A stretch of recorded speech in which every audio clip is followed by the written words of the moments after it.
So, do you have a duckweed problem? I certainly do, and now I'm going to show you the steps that I'm making to try and get rid of this. I bought this beautiful place just over a year ago on 10 acres of land. This is the biggest eyesore of living on this property. Okay, stay tuned and I'm going to show you everything.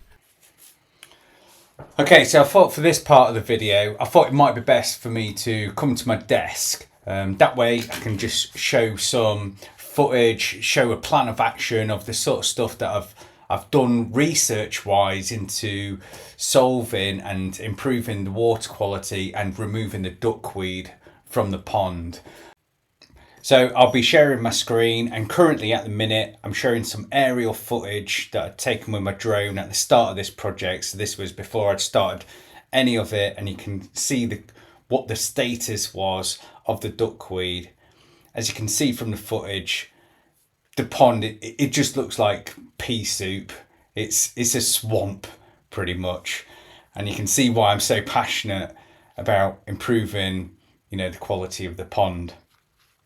Just first disclaimer, I'm not an expert in this. This is just purely from my own research, and I'm kind of like fumbling along as I go, and I'm making a lot of mistakes and stuff like that, but I'm just sharing my journey with you, so I'm not an expert in this.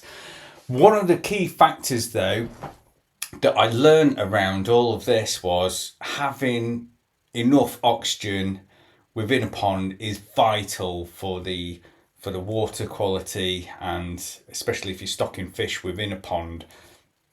So for that, I was looking at various different systems on the market from various different companies, and these varied massively in price.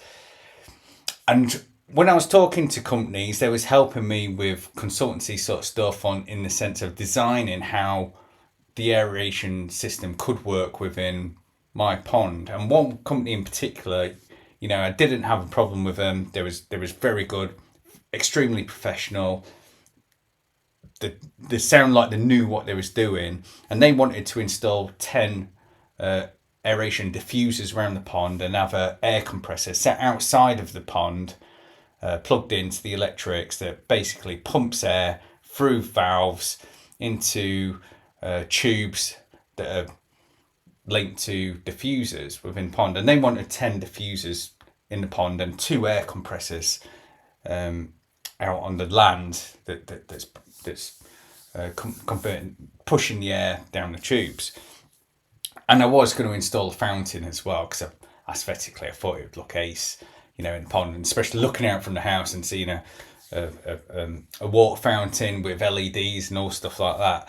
Now, when they priced all this up for us, I kind of realised it's a big investment. They was quoting us like it was in the region of £25,000, and I was kind of tempted to do it because I really wanted to solve this duckweed problem.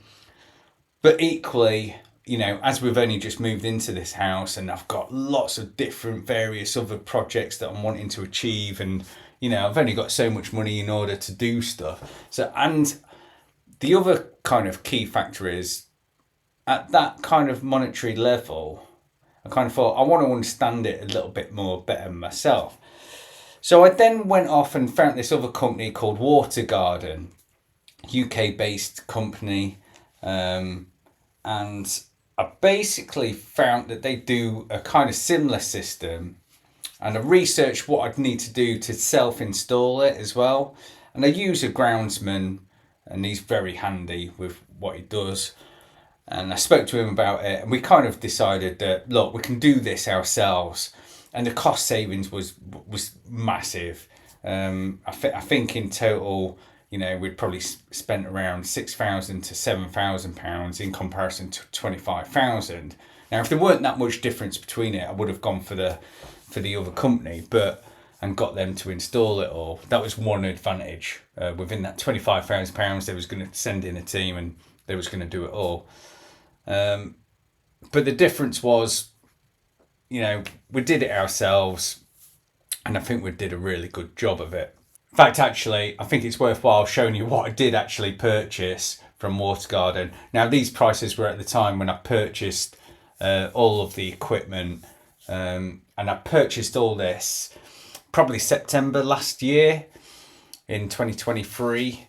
So the only downside to this, buying this kit, was there was quite a lead time to receiving it all.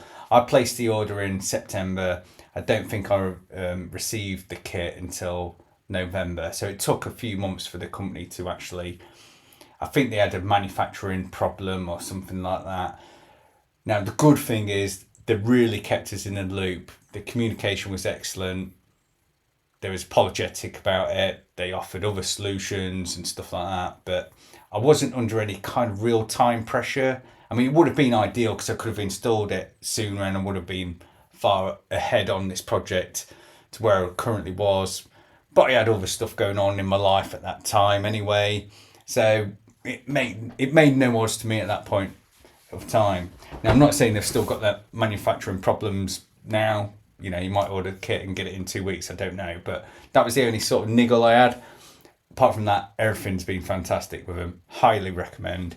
I'm not sponsored by these at all. This is just my honest view and opinion of them and the kit that I've installed. So these are the products that I kind of went with. So it was for this 4,000 meter lake diffuser system. So I'm not sure if you can see clearly in that picture there. So you get this air compressor, the 6 diffusers, all the valves and all the adapters that you need, and also 6 of the weighted airline tubes that goes from the compressor to the diffuser units. I then ended up, as part of this order, ordering another 4 reels of this airline tube, 30 meters each. Since this order, I actually ordered another 4 of those because I realised as we started installing it all, we was a bit short on the airlines. In fact, I only needed 2 more, but I miscalculated it and I ordered 4, and I've actually got 2 spare reels. So if anyone lives local to me or something like that and they're wanting to install a similar system, I've got 2 spare reels if you want to purchase them from us. Yeah, the other stuff, they're just, the brass hoses are just to connect the airline hoses together. Because of the additional airlines that I ordered, I needed those as well. And then the other thing was chemicals. So this is the other part of my research that I went through. The Schlitz chemical. It was all about trying to reduce the sludge on the bottom of the lake. So I ordered, I think was that 50 kg? Yeah, 50 kg of the Schlitz. And that was what I introduced into the pond first. So I put the aeration system in. So we put these 6 diffusers in, and I'll show you a map of where I put these 6 diffusers around the pond. And then I, over the course of probably 2 to 3 months, I was putting in this Schlitz. So every couple of weeks, putting in, you know, a bucket load, literally a bucket load of this Schlitz. Now it says within these product description that it's not harmful chemicals, it's all friendly, natural, organic, bacterial kind of stuff. No harm on wildlife or anything like that, because that's one thing I was conscious about, because we have a lot of wildlife. We've got ducks and geese on the pond enjoying it, so I didn't want to bring any harm to those. And then once we'd finished using all the Schlitz, I then went on to this biofix, which was supposed to add bacteria into the water, and I just kind of thought kickstart the pond into life. For the biofix, we had, I ordered 4 kgs worth of that, and I chucked the whole lot in one go. Just, they come in these sachet pouches, and I just dotted them around, and I did the whole lot in one go just to kickstart the pond. Okay, so the third major aspect that I needed to do as part of my research was, or that was useful for removing the duckweed, was actually getting fish into your pond. Now, there's certain types of fish that actually eat the duckweed and other algae and bad weeds within the pond, and it helps maintain and creates a healthy pond. But the key thing with getting fish in the pond, you need the water quality good and oxygen within the pond. So it was like this full life cycle thing of getting the pond into a good state, and that was by getting a aeration system in, getting oxygen within the water, using chemicals to get the bacteria into shape, ensuring the water quality is good. And in fact, I'll cover the testing, how I went about testing the water quality as well, because I purchased various different water quality testing kits to ensure that the pH levels and the nitrate levels and the ammonia levels and all stuff like this was good and safe for introducing fish. So yeah, that has been the third major part. So it's aeration, chemicals, and stocking fish in the pond. So as part of stocking the fish, I then went off onto another tangent of researching what kind of fish to introduce and stuff like that. And in fact, I'm going to do a whole different video on that. And so that'll be coming out soon. So please like and subscribe to this channel, and then you'll see that video as it comes. But in summary, the fish that I think I'm going to be stocking, once I'm comfortable that the water quality is good and safe for the fish, is by introducing mainly tench. So I think I'm going to order about 12 tench, a dozen tench. And apparently these are good bottom feeders. So these are cleaning up, the bottom of the pond. So apparently 12 should do the job. I'm then going to get some grass carp. Now they say about 10 grass carp to an acre. Well, ours is just under an acre, I think, from what my calculations. So I'll probably get around, I'll probably get around 7, 8 grass carp. I might push it to 10 because we've got a lot of duckweed. I'm not sure. I might play around with getting some, a number of smaller grass carp and a number of larger grass carp, because then, we've got various sizes. Then the other kind of fish that I want to introduce is goldfish. Now, goldfish will be excellent for the pond because aesthetically they'll look great. But also, apparently they eat the duckweed and they're good at eating like the mosquito, which we've got a big problem here with mosquitoes. So apparently they help with controlling the mosquito levels as well. I'll also be introducing sticklebacks. Again, they're just good for eating like all the insects and flies and mosquitoes and stuff like that. So hopefully that will help with reducing the number of flies and mosquitoes that we've got going around the land. And then probably thirdly, I'll introduce koi carp. Again, just more for aesthetical kind of purposes. So they were the three major things that I looked at around, introducing an aeration system, the chemicals, and the stocking of the fish. All good. So for this one, I'm going to go back. Oh, actually, here's the map of where I'm going to introduce the aeration system. So as you can see, it's a bit of a dodgy map, just taking it off Google Maps. Now, I've got an electrician to install electrical points. So it's run some armoured electrical cables from one of our outbuildings, run it down the garden, through the wall, and mounted some plugs on the wall facing the pond.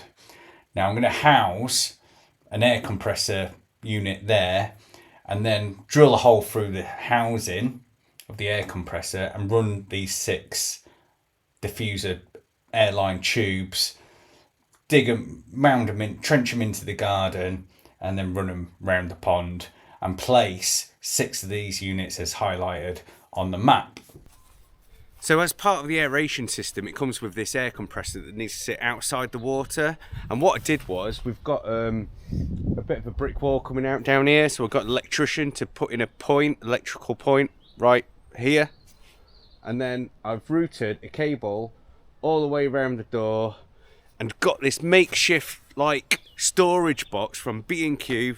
I don't know, 30 quid, something like that. And I thought it'd be really cool to house the air compressor unit into this house, just to kind of hide it a little bit and save it from the elements that we live in the UK, which isn't very nice some days. In fact, this is the first nice day we've had, you know, probably all year actually. And we're in May. What is that all about? So within the box you can see the air compressor here.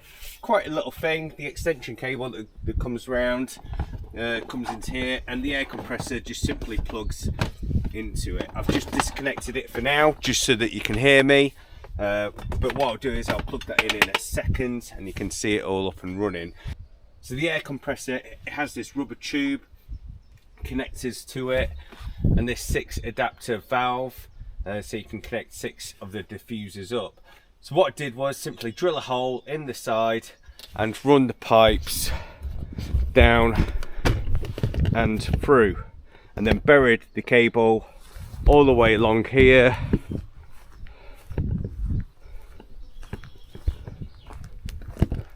Not fully buried here, I'm gonna have to do some work there, and out, and dropped it into the pond like so, and then that runs all the way down. So what I'll do is I'll quickly plug this in now, and I kept it unplugged so you could hear me. Reality is that doesn't actually make that much noise, which is quite good, even with the lid shut. Yeah, not much noise. Not sure how that's going to come out on the video.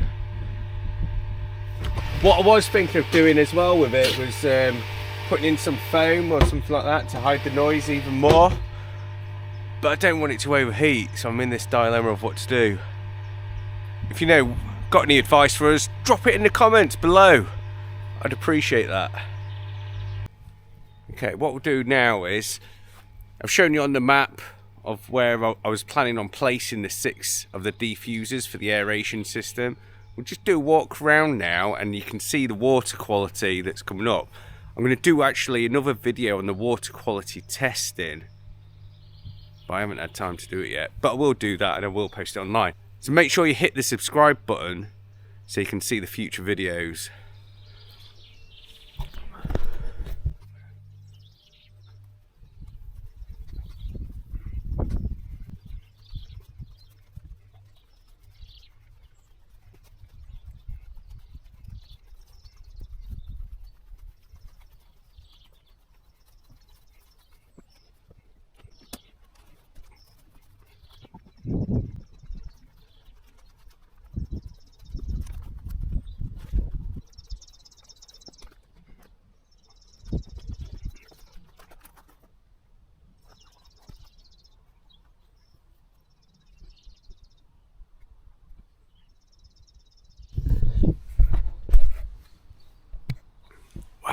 That amazing. I just come out here to do some video footage to show you the state of the duckweed situation, and there we are. We've got proud duck parents with the ducklings out there living on there. I should go into more detail actually about what I'm doing at this property. I said at the start it's 10 acres of land. And there's such a massive amount of wildlife in here. It is just unbelievable. And I'm glad I captured that. I wasn't expecting that, to be honest. I did see a duck last month here with 6 babies, but I didn't see him again. We've got a neighbour, lives over that way. He's got a massive lake as well, far bigger than this one. And the wildlife kind of switches between the two. And normally the ducks are quite timid here, so you know, you walk out, you try and feed them. I have like specialist duck food that I throw out, but they get really scared, so they end up just running off or flying off even. So yeah, I was surprised to see that. I was really happy. It's taken me off my train of thought of what I was actually trying to do for the video, so I'll get it back on track, the video.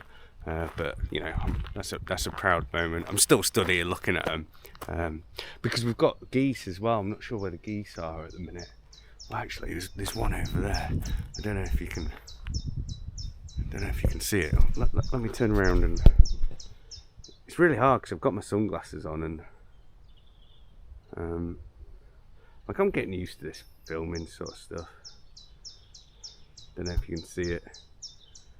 But anyway, what I was saying, we've got geese here as well that seem to have moved here this year.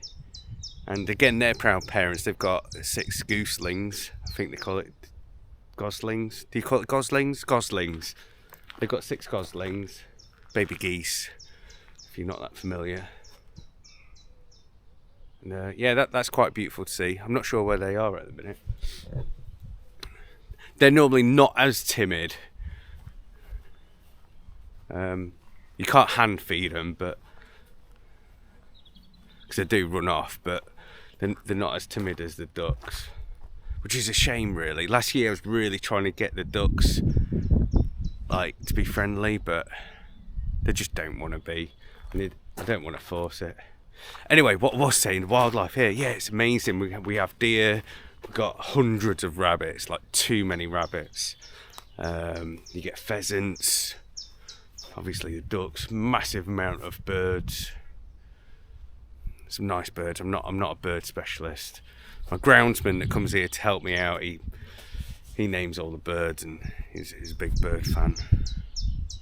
So that's the current state of the pond. So I've dropped in the 6 diffusers, and I've also been using the chemicals. The chemicals which I've been using, apparently it's like they're environmentally friendly, safe for wildlife and pets and humans. So I've been assured that they're good and safe to use. Right, so I think that's all I've got for part 1 of this series of videos around improving the pond quality that I've got. So please like and subscribe, it'll mean a lot. This is going to be a new channel dedicated to all the projects around on my estate. So please subscribe, because I'll be doing lots of interesting projects. All right, that's it for now. Peace out.